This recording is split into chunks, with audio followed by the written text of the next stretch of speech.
Agency سے پوچھ لیتا ہوں کہ 2014 کے دھرنے میں تو آپ مجھے بتاتے تھے یا ہم سب لوگوں کو بتاتے تھے کہ رانا ثناءاللہ اتنے افراد کا قاتل ہے. آپ ہمیں یہ ایویڈنسز دیتے تھے کہ یہ شہباز شریف کے آرڈرز کے اوپر یہ قتل عام ہوا ماڈل ٹاؤن کے اندر.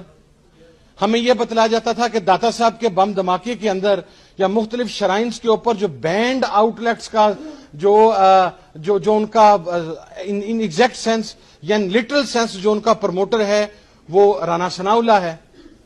تو آج کیا صورتحال بنی کہ جن لوگوں کو آپ ہمیں یہ بھی بتاتے تھے کہ بلوچستان کے کون سے لوگ کوئٹہ میں ہونے والے بم دھماکے کے اندر افغانستان کی انٹیلیجنس ایجنسی کے ساتھ ملے ہوئے ہیں. آپ ہمیں ڈاکومنٹس دیتے تھے, آپ ہمارے سامنے ڈاکومنٹری ایویڈنسز رکھتے تھے کہ یہ میاں نواز شریف صاحب کا وہ فارم ہے, میرے پاس ابھی بھی موجود ہے ریئل شیپ میں.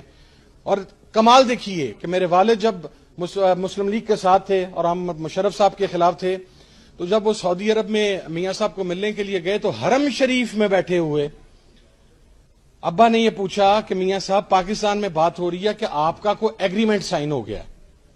تو وہ کہنے لگے کہ صاحب میں گواہ ہوں اس چیز کا اور میں قرآن کے اوپر اس چیز کی قسم دے سکتا ہوں. کہ وہ کہنے لگے صاحب جھوٹ بولا جا رہا ہے, میں حرم شریف کے اندر بیٹھا ہوں, یہ میرے سامنے خانہ کعبہ ہے, میرا کوئی ایگریمنٹ سائن نہیں ہوا.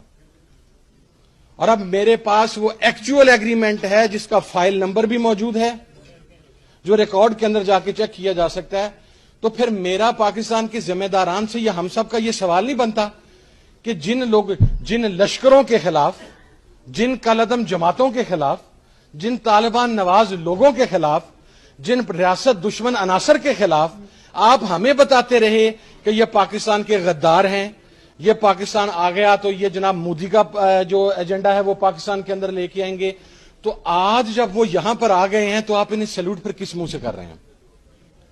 پھر اس کا مقصد یہ ہے کہ پاکستان کے اندر غیر ملکی طاقتوں کا ایجنٹ بن کر یا سامراج کا ایجنٹ بن کر آپ اپنی عزت بھی کروا سکتے ہیں, آپ ایوان اقتدار میں بھی پہنچ سکتے ہیں. اور اگر آپ پاکستان کی بات کریں گے, اگر آپ یہاں پر قتل, اور سب سے پہلے تو اسلام کے اندر کنٹمپٹ آف کورٹ کا کوئی کانسیپٹ موجود نہیں ہے. ہمارے ہاں پرابلم یہ ہے کہ ہم ان فیصلوں کو بھی ڈیفینڈ کرنا شروع کر دیتے ہیں. کنٹمپٹ آف کورٹ کا کیا مطلب ہوا؟ جناب والا ماڈل ٹاؤن کی وہ بچی بسما آپ کی عدالتوں کے باہر رات ساری رات بیٹھی رہتی ہے, تو رات 12 بجے اس کی عدالت تو نہیں کھلتی. یہاں پر بچوں کو چائلڈ ملاسٹیشن ہوتی ہے, یہاں پر ریپ ہوتا ہے, یہاں پر قتل عام ہوتا ہے, یہاں پر لوگوں کی عزتوں کے ساتھ کھیلا جاتا ہے. لیکن ہماری عدالتوں میں تو وہ کیس 20 25 سال. یہاں پر تو ایک قاتل ایم این اے وہ دبئی سے پاکستان آتا ہے, وہ ووٹ ڈال کے جاتا ہے. یہاں پر تو وہ آدمی جو کہتا تھا کہ میں پاکستان فوج کے جرنیلوں کو پاکستان کے بارڈر پر لگی ہوئی باڑ کے ساتھ لپیٹ کر تو میں انہیں کھینچوں گا, اسے آپ سپیکر کے پروڈکشن آرڈر کے بغیر قومی اسمبلی میں لے آتے ہیں ووٹ ڈالنے کے لیے. اب اسی ہمیں بتایا جاتا تھا, میں ذمہ داری سے کہہ رہا ہوں, ہمیں بتایا جاتا تھا کہ یہ محسن داوڑ اور وزیر جو علی وزیر ہے یہ پاکستان کے مخالف ہیں, یہ پاکستان کے دشمن ہیں. تو جب آج انہیں وزارتیں دی جا رہی ہیں تو پاکستان کی سیکیورٹی اداروں کا کام پاکستان کی سوورینٹی کو پروٹیکٹ کرنا ہے. اگر آپ پارٹ نہیں ہیں تو پھر آپ ایسے لوگوں کے پاس کیسے یہ چیزیں جانے دے سکتے ہیں؟